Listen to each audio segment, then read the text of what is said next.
Барлықтарыңызға сәлем. Сіздер Бека Төлеу YouTube арнасындасыздар. Ендеше уақыт жоғалтпайық, бастайық.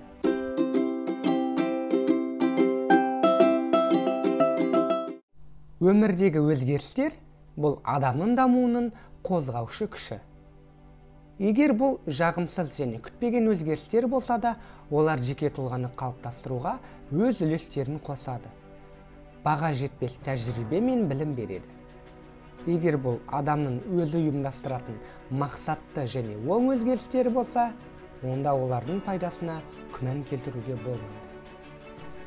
Жайлылық аймағынан, яғни зона комфортадан шықпай даму мүмкін емес. Өзгерістер одан шығуға көмектеседі. Енді мен адам өміріндегі өзгерістер деген не, олар қандай және олар не үшін қажет екенін толығырақ талдап беремін. Ең алдымен өмірдегі өзгерістер не үшін қажет деген сұраққа жауап беру керек. Оған жауап бермес бұрын өмірдегі өзгерістерге анықтама беріп өтейін. Өмірдегі өзгерістер бұл бұрылыс кезеңдері. Олар қандай бояумен боялса да, оң болсын, теріс болсын, адам үшін ол күйзеліс, яғни стресс. Көбінесе өзгерістер таңдау, қиын шешімдер қабылдау және олар үшін жауапкершілік жағдайларына байланысты болып келеді. Өзгерістерге әкелетін жағдайлар өмірлік сабаққа айналады. Кейде өзгерістер адамды әлсіз және дәрменсіз сезіндіреді. Кейбір жағдайлар үмітсіз болып көрінеді. Қолжетімді шешімдер қанағаттандырмайды. Бірақ бұл өзгеріс үшін қажет және бұл келеңсіз жағдайларды жеңуге болады. Өзгерген өмір жағдайларына бейімделу үшін сізге үлкен өміршеңдік, даналық және жеке даму қажет.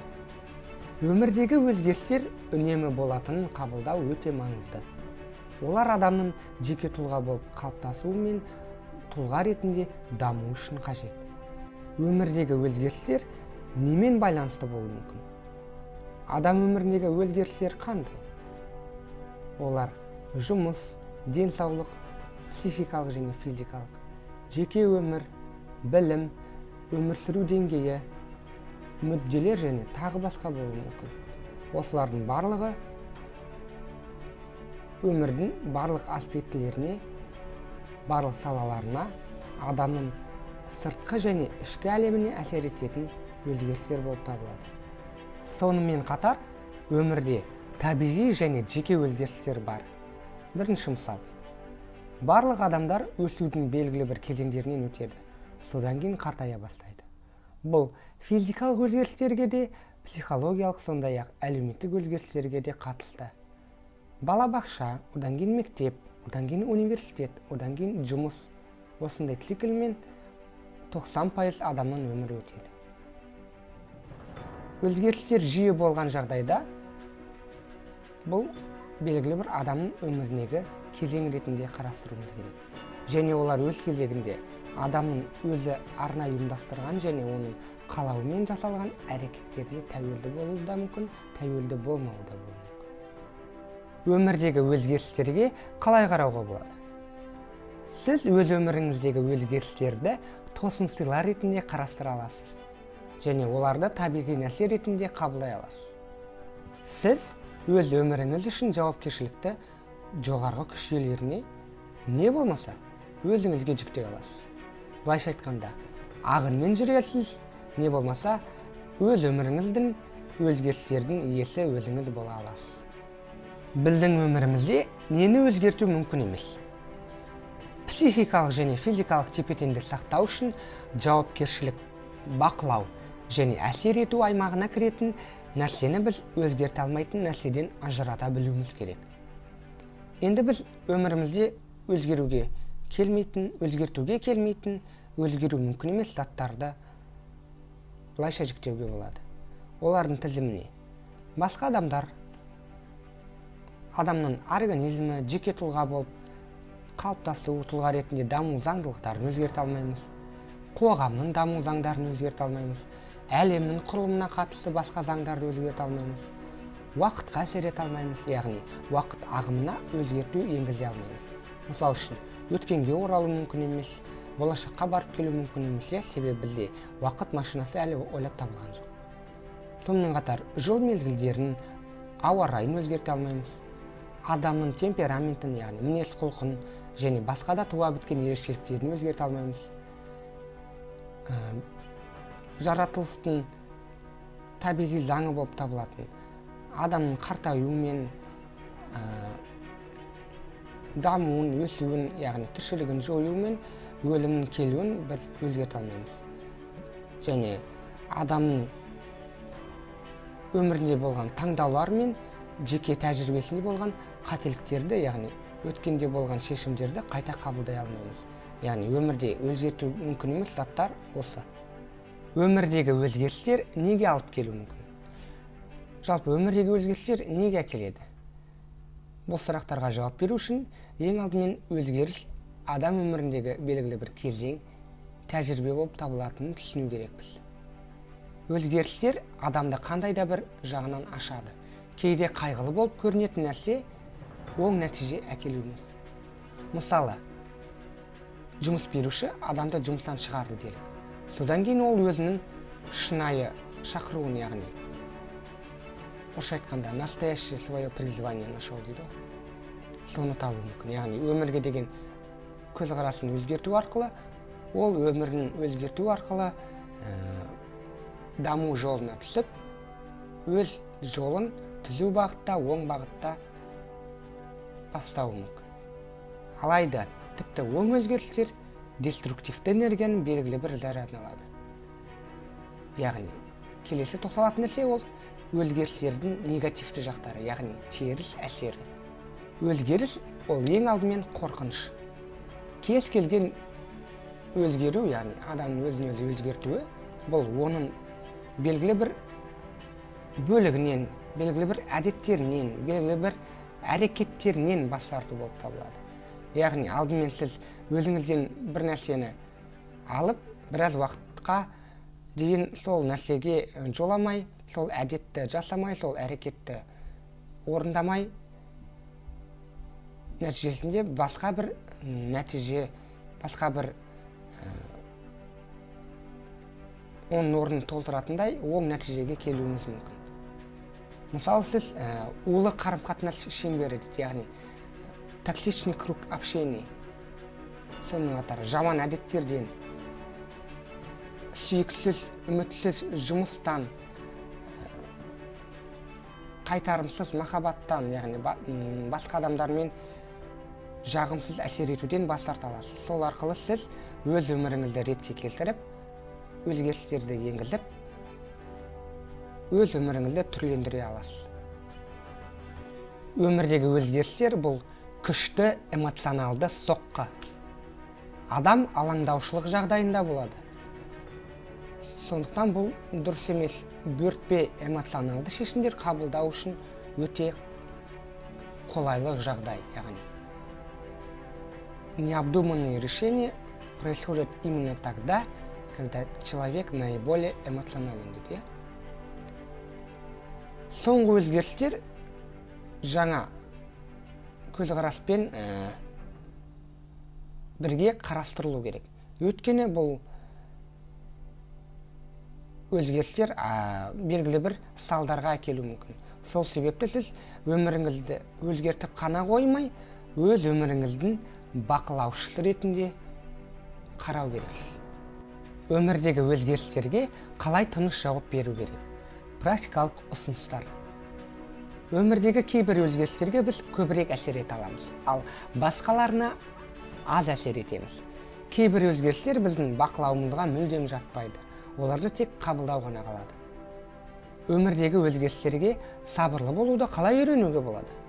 Келесі ережелерді сақтаңыз. Өзгерістерге мүмкіндік ретінде қараңыз. Өзіңіз ойлап көріңіз, сіз айналып жатқан іс, жұмыс сіздің өміріңізге қандай пайда, қандай сабақ әкеледі? Біздің миымыз жалпы еріксіз жұмыс істеуге дағдыланған. Біз алдымен өзіміздің назарымызды негативке аударамыз. Өйткені теріс эмоциялар оң эмоцияларға қарағанда, яғни жағымсыз эмоциялар жағымды эмоцияларға қарағанда көп энергия, көп қуат алады. Бірақ сіз әлемге деген көзқарасыңызды өзгертуге, негативті ойлауды позитивті ойлауға ауыстыруға тырысыңыз. Өміріңізді кезең-кезеңмен жоспарлаудан сақтаныңыз. Яғни өзіңізді белгілі бір рамкаға, шектеуге салудан бас тартыңыз. Егер адамның өзінің өмірге деген жоспары, мақсаты болса, ол жақсы. Және ол пайдалы да болуы мүмкін.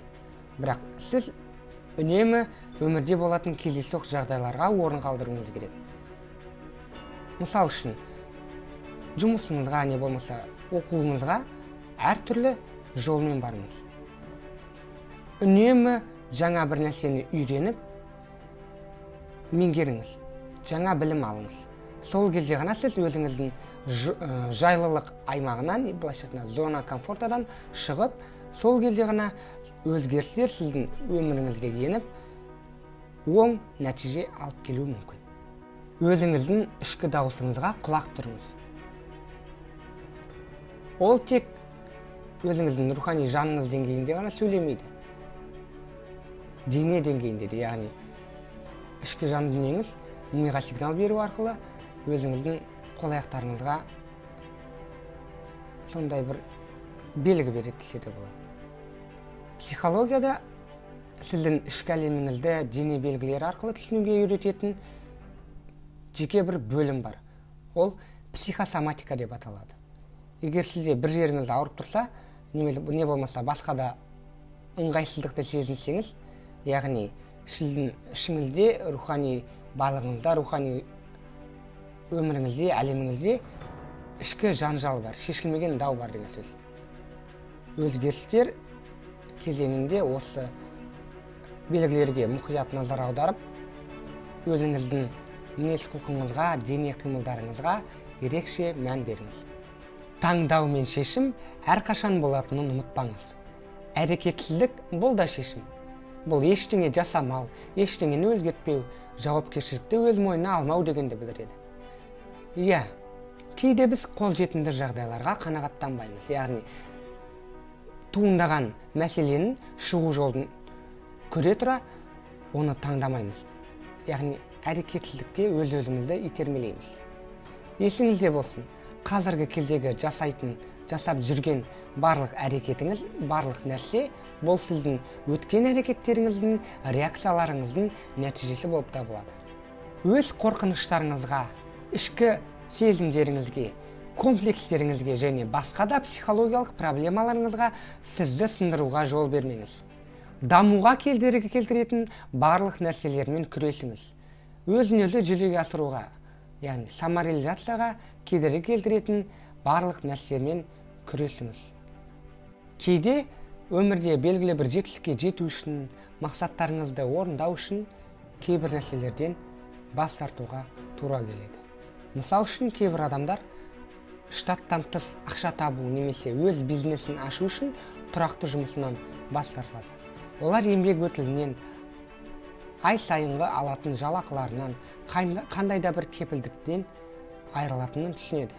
Бірақ сонымен қатар олар өздерінің потенциалы, әлеуеті, ішкі ресурстары жаңа өмір құруға жеткілікті деген көзқараста болып, өз-өзіне сенімді болады. Олар бұл өзгерістерге мұқтаж, еркіндік қажет деп санайды. Қорытындылай келе, мынандай бір түйінді сөз айтқым келеді. Өмірдегі өзгерістерден қорықпаңыз. Өзгерістердің инициаторы болуға тырысыңыз.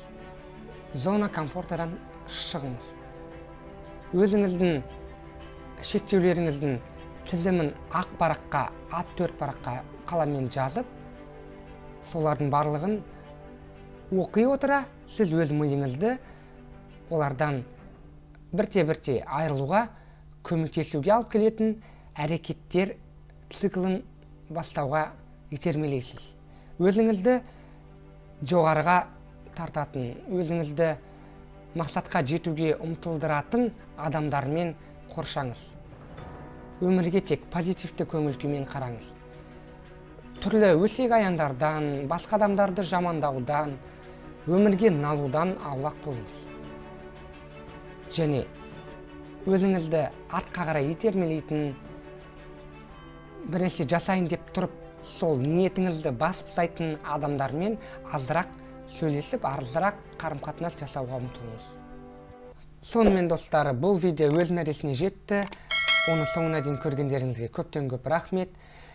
Егер де видео ұнаса, лайк басып, комментарийға бұл видео тақырыбы бойынша өз пікірлеріңізді қалдырып, поделиться кнопкасы арқылы бұл видеоны WhatsApp чаттарға, Instagram парақшаларға таратып, менің YouTube арнамның дамуына бірден бір себепкер болыңыз. Келесі кездескенше сау болыңыз.